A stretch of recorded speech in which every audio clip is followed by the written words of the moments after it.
નમસ્કાર, આપ જોઈ રહ્યા છો પાટનગર નેટવર્ક ન્યૂઝ અને હું છું આપની સાથે રહેના બુલેટિનની શરૂઆત કરીએ જૂનાગઢથી તો જૂનાગઢમાં ગિરનારની લીલી પરિક્રમાનો પ્રારંભ થયો છે। વિવિધ વિભાગોના અધિકારીઓની હાજરીમાં પરિક્રમાનો પ્રારંભ કરવામાં આવ્યો। ગિરનારની પરિક્રમા કરવા ગુજરાતભરમાંથી ભાવિ ભક્તો ઉમટી પડ્યા। તો આપણે જણાવી દઈએ કે ધાર્મિક દ્રષ્ટિકોણથી લીલી પરિક્રમાનું અનેરું મહત્વ છે। પરિક્રમામાં 36 કિલોમીટરના વિસ્તારનો સમાવેશ થાય છે। તો વિગતે વાત કરીએ તો જૂનાગઢમાં ગિરનારની લીલી પરિક્રમાનો પ્રારંભ થઈ ચૂક્યો છે। મહાનગરપાલિકા વહીવટી વિભાગ તેમજ વન વિભાગના અધિકારીઓની હાજરીમાં લીલી પરિક્રમાનો પ્રારંભ કરાવવામાં આવ્યો હતો। લીલી પરિક્રમા માટે ગુજરાતભરમાંથી ભાવિ ભક્તો આવતા હોય છે। ધાર્મિક દ્રષ્ટિકોણથી લીલી પરિક્રમાનું અનેરું મહત્વ રહેલું છે। ત્યારે લીલી પરિક્રમાને લઈને ભાવિકોમાં ભારે ઉત્સાહ અને ઉમંગ જોવા મળી રહ્યો છે।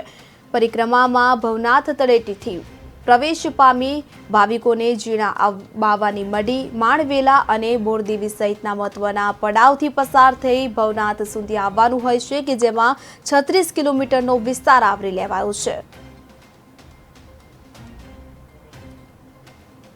ગિરનારની પરિક્રમાનો પ્રારંભ થઈ ચૂક્યો છે। ગુજરાતભરમાંથી ભાવિ ભક્તો ગિરનાર લીલી પરિક્રમા માટે આવતા હોય છે। પરિક્રમામાં 36 કિલોમીટરના વિસ્તારનો સમાવેશ થાય છે। ત્યારે ભાવિ ભક્તોને કોઈ અગવડતા ન પડે તેને લઈને તમામ તૈયારીઓ કરી દેવામાં આવી છે। તો વિવિધ વિભાગોના અધિકારીઓ દ્વારા પણ તૈયારીઓ કરી દેવામાં આવી છે। તો પરિક્રમાની શરૂઆત થઈ ચૂકી છે। ધાર્મિક દ્રષ્ટિકોણથી લીલી પરિક્રમાનું જે અનેરું મહત્વ રહેલું છે।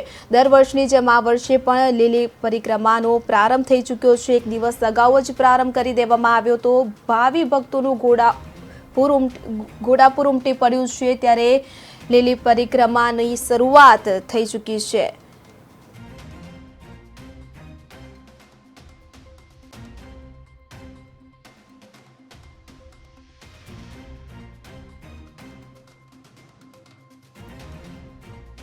પાણી અખાડો આજે બધા અખાડાના સાધુ ભેગા થઈ કરી અને આની અંદર ભાગ લઈ કરીને ઉત્સાહભર આજે એનું પ્રારંભ થયું છે। અને હરેક પરિક્રમાવાસીઓને હું નમ્ર અપીલ કરું છું કે આજના શુભ પ્રારંભ વખતે એક ગિરનારની અંદર જે વનની અંદર જે પ્લાસ્ટિક તમે લઈ કરી જાઓ છો તો એ મહેરબાની કરીને પ્લાસ્ટિક ન લઈ જતા, કેમ કે હાઈકોર્ટનો હુકમ છે નગરપાલિકા ઉપર અને વન વિભાગ ઉપર। તો મહેરબાની કરીને કોઈ પણ જાતનો પ્લાસ્ટિકનો આપણે ઉપયોગ ન કરવો। અને હરેક પરિક્રમાવાસીઓને હું ભગવાન ગુરુ દત્તાત્રેય વતી પ્રાર્થના કરું છું કે સુખ શાંતિ અને એમને સમૃદ્ધિ દે।